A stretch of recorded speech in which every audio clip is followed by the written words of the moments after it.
Stephen Hawkings was born on January 8, 1942 in Oxford, England, exactly 300 years after the death of Galileo.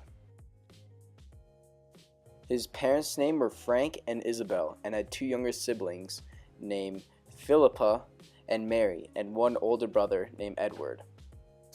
He grew up in a highly educated family.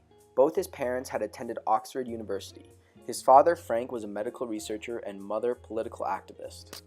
Hawkings attended St. Albans School and was a very social kid but never did his homework. The reason for this is that he found physics and math very easy and felt he didn't need to do it. His father wanted him to pursue a career in medicine, but Hawkings believed it was not exact enough. Instead, Hawkings pursued a career in math and physics. Hawkings attended the University of Oxford in October 1959 at just the age of 17.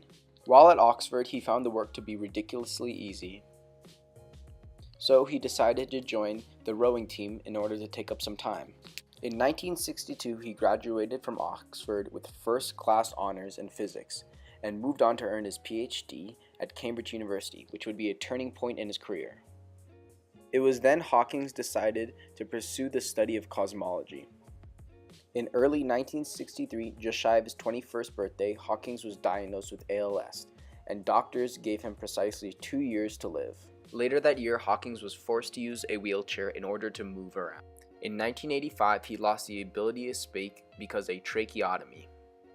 His wheelchair allowed him to move, speak with his famous electronic voice, and select words with his cheek movements. The attachment on Hawking's glasses allowed him to select words and speak by the movement of his cheek. Hawkins believed the disease helped him become the genius he once was, stating, "Before my condition was diagnosed, I had been very bored with my life." Although the odds were stacked against him, he earned his doctorate in 1966. In 1968, he joined the Institution of Astronomy, where he would begin some of his greatest work.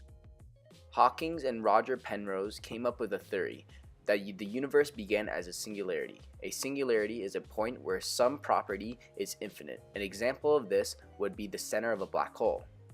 They theorized that everything in existence today was once a singularity that exploded into the Big Bang. Hawkins also came up with a theory about black holes.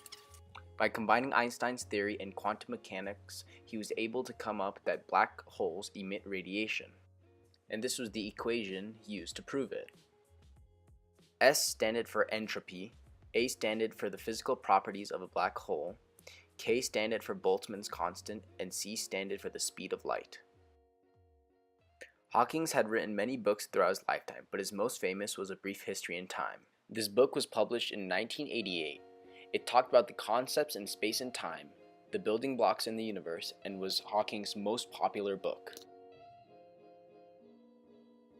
Hawking had won many awards throughout his lifetime. His most famous were the Albert Einstein Medal, Order of the British Empire, and the Presidential Medal of Freedom. Although Stephen Hawking is known for being a physicist, he also has a comedic side to him. You've stated that you believe there could be an infinite number of parallel universes. Does that mean that there is a universe out there where I am smarter than you? Yes, and also a universe where you're funny. Alright, look, if you're so smart... Stephen Hawking is one of the greatest physicists of all time because he changed the way we view science. He allowed us to better understand the roles of black holes and singularity to create the Big Bang. Some fun facts about him are, in school he was named Einstein. He thinks the world will end in around 1,000 years, and his book has sold over 1 million copies. Stephen Hawking passed away on March 14, 2018. On his grave there is an equation that shows black holes emit radiation, one of his greatest findings.